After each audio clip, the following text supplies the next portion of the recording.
Your Grace, I wished once more to express my gratitude for your show of mercy. I showed mercy, true, but felt much more. Anger, pain, now resentment. You hurt me, Reynard. Wounded me to the bloody core. I don't know what else to say on the matter, so let's not speak of it. As you wish, Your Grace. Reynard, you fought in the first war against Nilfgaard, did you not? Yes, Your Grace. Though, as a mere captain then. Were they equally cruel? Did they scorch fields, turn peasants into slaves? Nay, Your Grace. They fought with honor in those days. So, what's happened? Why the change?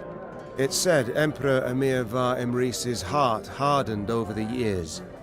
He's grown crueler, more ruthless. His soldiers' zeal for violence has followed suit. But you don't say that. No, Your Grace. To your mind, why do they now despise us as they war against us?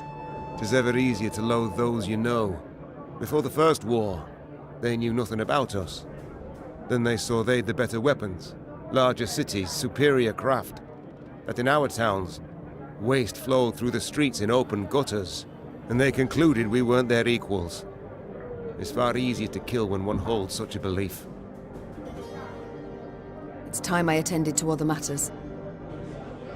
Maeve, I must say it again, I'm sorry. And I thank you for forgiving me. No need to say any more, Gascon. But you've got to know. Every time you bring it up, I'm tempted to change my mind. Now let's turn to the task at hand. Ever have regrets? Feel remorse?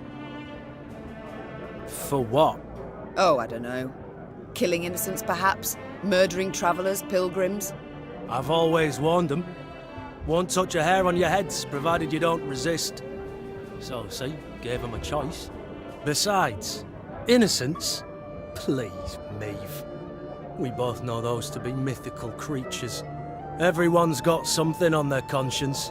So there's always call for murder? That's right. Dead right. You need but answer it. It's time I attended to other matters. Farewell.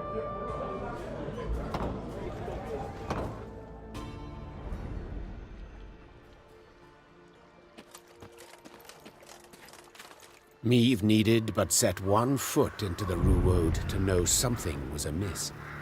The sickening stench of rot hung in the air. Flies swarmed in thick clouds, and crows cawed in a deafening cacophony. What had caused this murder to amass? Well, Maeve's scouts soon found out, Your Majesty, reported a certain Sergeant Nadamur. not far from here, past the bend, there's a cutting and it's full of bodies. Our boys and the blackclads alike. Bodies mutilated, horribly so, guts ripped open, entrails strewn about, heads lopped.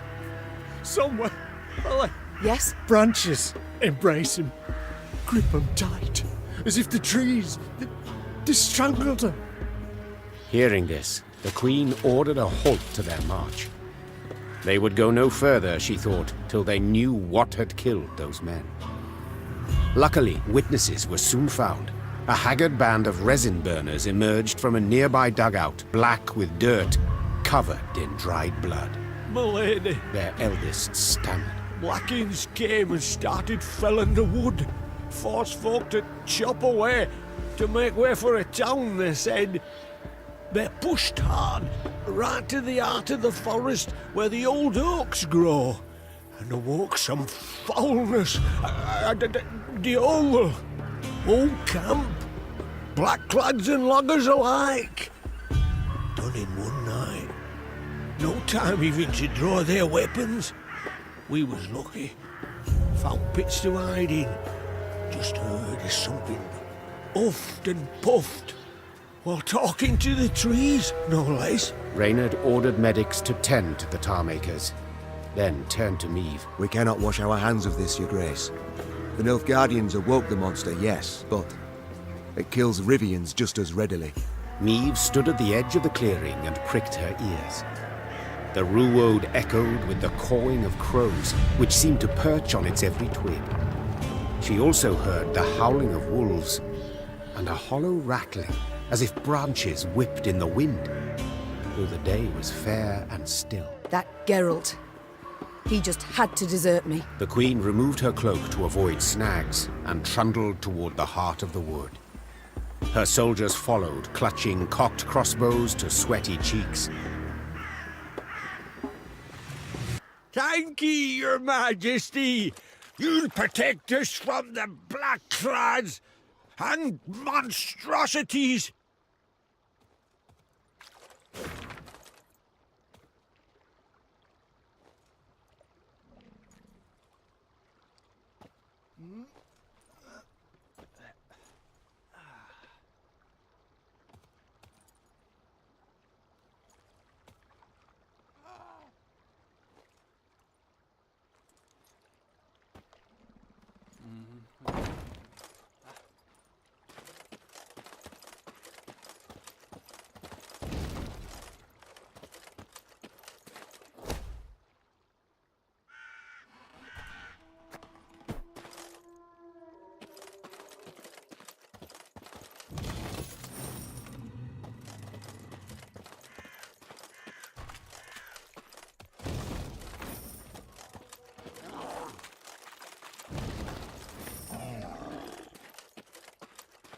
Deep in the wood, it grew cool, with a thin fog filling the air.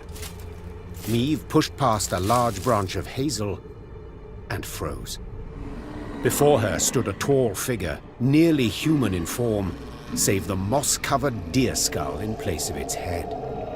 Empty eye sockets burning with naked flame, the monstrosity hurled itself at Meve with a roar. Rally to me! Cried Meve, raising her shield. Everyone! Anyone, to me!